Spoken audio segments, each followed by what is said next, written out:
नमस्कार, ओम साईराम. आपल्याला तर माहितीच आहे की या चॅनलवर आम्ही आपल्याला विविध प्रकारच्या धार्मिक पूजा साहित्यांची माहिती नेहमी सांगत असतोच. चला तर आज असाच एक नवीन विषय घेऊन आपल्यासमोर आलो आहोत. आपल्याला तर माहितीच आहे की या मे महिन्यामध्ये 5 तारखेला अंगारक संकष्ट चतुर्थी आहेत. या संकष्ट चतुर्थीविषयी आज आपण थोडक्यात माहिती जाणून घेऊया. या संकष्ट चतुर्थीचे व्रत, पूजाविधी व याचे फायदे याविषयी आज आपण या व्हिडिओमध्ये माहिती बघणार आहोत. व्हिडिओ सुरू करण्यापूर्वी जर कोणी आपल्या या चॅनलवर नवीन असाल तर कृपया सबस्क्राईब करायला विसरू नका. चला तर आजच्या या व्हिडिओला सुरुवात करूया. संकष्ट चतुर्थी ही भगवान गणेशांना समर्पित असते. प्रत्येक महिन्यात कृष्ण पक्षाच्या चतुर्थीला ही येत असते, परंतु जेव्हा ही चतुर्थी मंगळवारी येते तेव्हा तिला अंगारक संकष्ट चतुर्थी असे म्हणतात. अंगारक म्हणजे मंगळ ग्रहाशी संबंधित दिवस. त्यामुळे या दिवशी केलेली व्रत किंवा पूजा आपल्याला अनेक पटींनी फळ देत असते. ही चतुर्थी सर्व संकष्टींपैकी सर्वात प्रभावी मानली जाते. 5 मे 2026 हा दिवस अंगारक संकष्ट चतुर्थीचा दिवस आहे. या दिवशीचे व्रत सूर्योदयापासून सुरू होते व चंद्रदर्शनानंतर हे व्रत संपत असते. चंद्रदर्शनाला या व्रतामध्ये विशेष महत्त्व आहे, कारण चंद्राला अर्घ्य दिल्याशिवाय या व्रताची सांगता होत नसते.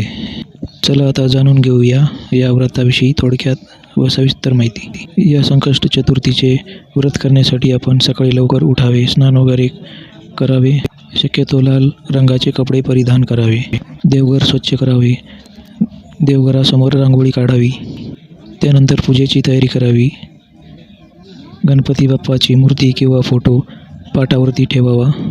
पाटावरती लाल वस्त्र अंथरावे. गणपतीला जल अर्पण करावे. हळद, कुंकू, अक्षता लावावे. दुर्वा किंवा लाल फुले अर्पण करावे. मोदक किंवा लाडूचा प्रसाद ठेवावा. त्यानंतर ओम गंग गणपतये नमः या मंत्राचा जप करावा व शेवटी गणपतीची आरती करावी. यानंतर या दिवशी व्रत कसे करावे याविषयी माहिती पाहूया. या दिवशी सूर्योदयापासून चंद्रदर्शनापर्यंत उपवास ठेवावा. यामध्ये आपण फळ आहार देखील करू शकता किंवा काही जण पूर्ण निरंकार हा उपवास करतात. संध्याकाळी चंद्रदर्शन करून चंद्राला अर्घ्य दिल्यानंतरच आपण उपवास सोडवावा. चला तर या व्रताचे काही विशेष फायदे आहेत, त्याविषयी आपण थोडी माहिती पाहूया. हे व्रत केल्याने आपल्याला सर्व संकटापासून मुक्ती मिळते. आपल्या ज्या काही मनोकामना असतील त्या पूर्ण होतात. आपल्या घरात सुख, शांती आणि समृद्धी येते. या व्रतामुळे भगवान गणेशाची आपल्यावर विशेष कृपा होते. चला तर मंडळी, आजचा व्हिडिओ इथेच थांबूया. आजचा हा अंगारक संकष्ट चतुर्थी विशेष व्हिडिओ आपल्याला कसा वाटला हे आम्हाला कमेंट बॉक्समध्ये जरूर सांगा. व्हिडिओ आवडल्यास लाईक, सबस्क्राईब करायला विसरू नका. भेटूया पुढील एका नवीन व महत्त्वपूर्ण व्हिडिओमध्ये.